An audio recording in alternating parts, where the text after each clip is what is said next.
Hey guys, my name is Andrew Lau, and I actually have a new channel, which is Teen Skincare, and I'm praying that none of you know me from my other channel, which I'm not gonna name. But now the main reason, I'm gonna be brutally honest, why I have temporarily put that channel on hold is because of my skin. I actually have an HD camera that was like really expensive, but that just makes everything look way worse on my skin. So lately I've been really self-conscious about my skin. I don't want to go out, which is kind of sad, um, because my skin has just been going crazy, and it's been actually like just last year my skin was pretty much perfect. I had nothing, not even one pimple on my face, and it just went crazy. So I've tried everything over the counter, pretty much every single brand you can think of. I've tried, let's see, I've tried Shiseido, I've tried Clarins, I've tried Lancome, I've tried, so those are like the slightly higher end ones. Um, I've tried just one thing from Estee Lauder, so all the high end stuff didn't work for me. I tried middle stuff, so I've tried a lot of Asian skincare products. So I've tried Aqua Moist from Juju Cosmetics. I've tried Skin Food, Hada Labo, and then I've tried Body Shop. I've tried what else have I tried? I've tried Neutrogena. I've tried Lush. I've tried um, everything. Anyway, that's not the point. And I've tried Proactive, and Proactive was possibly the main cause of this. Now, for those of you who don't know, um, this is kind of good. This is going to be like an educational video because I feel like I'm a mini dermatologist with horrible skin, but forget about that. So basically, for teenagers like me suffering with acne, and I'm hoping you guys who is watching this video are teens. Um, the main reason you have pimples or acne, I'd say 80% of it is hormonal. Now, we are all going through this hormonal stage, like hormone levels are fluctuating, which causes like an imbalance.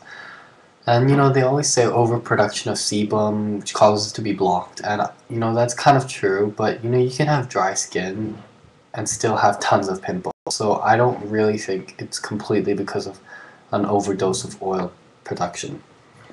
What I think is it's just hormonal. Your body just creates a lot of pimples. And there are a few things that can contribute to your pimples getting worse.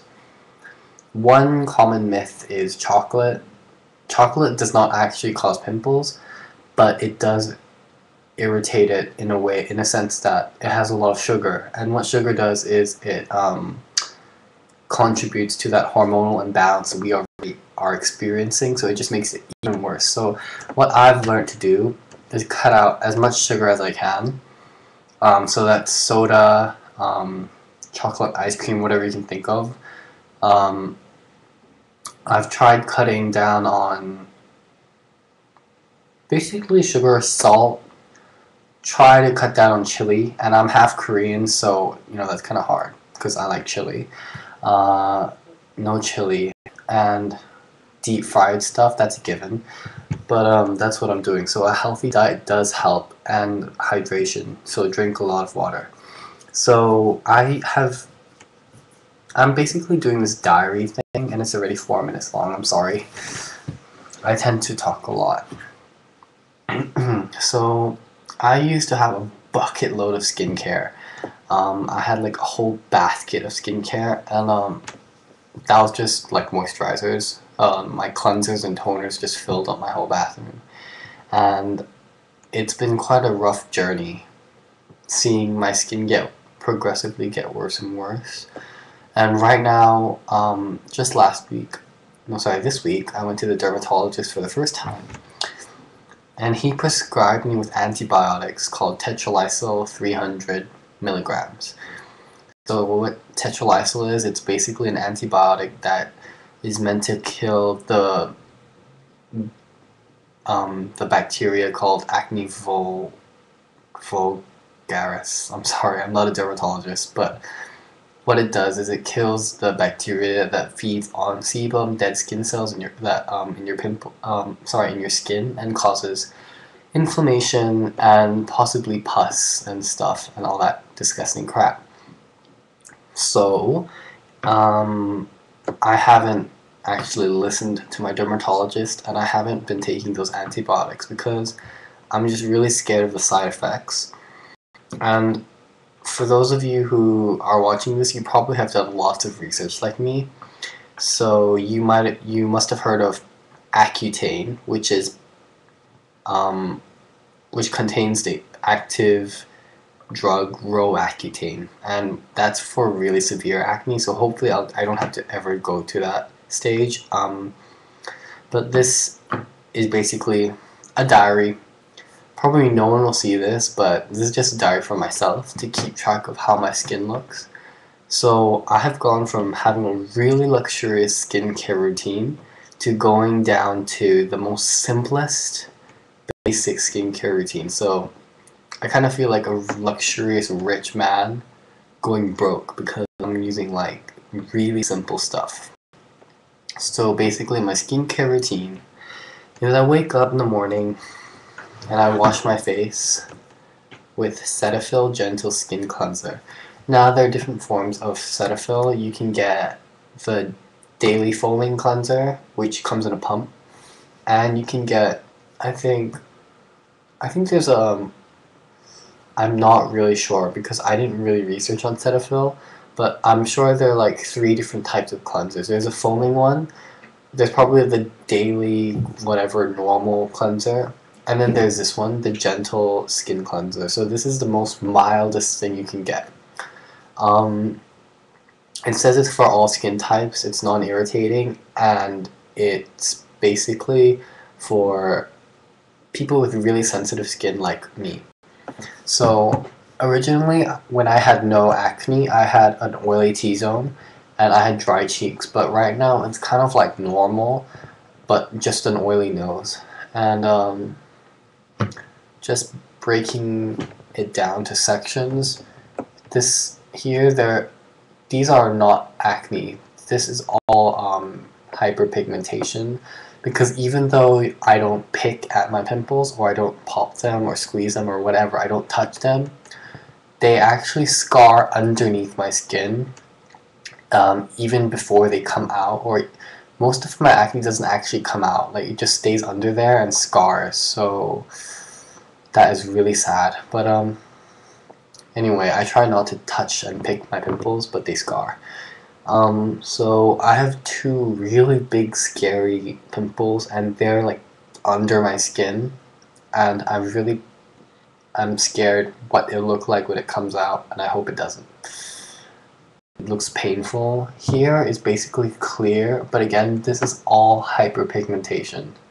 They're all scarring. So yeah. Here, this pimple came within this week, literally. There must be like a dozen of them, of active pimples. Okay, now back to my skincare routine. This is gentle, soap-free, and I'm sure you guys can research your ingredients and whatever. It's really easy. This is unscented, so there's no fragrance, so it is not irritating. It doesn't foam up, so what I recommend if you use this is you just use it on dry skin and then wash it off with lukewarm water. I've learned that, you know how they say, oh, you should wash your face with cold water afterwards to close your pores? If you have acne-prone skin and are really sensitive like me, I don't recommend you use ice cold water, because that could break capillaries in your skin, causing redness, and it could lead to further scarring or pigmentation. So after I use this in the morning, I use my Cetaphil moisturizing cream, and this is fragrance free, and this particular type is for chronic dry sensitive skin. So it's 100 grams and it comes in this tube, so it kind of has the same packaging, not very attractive compared to those higher end or drugstore products.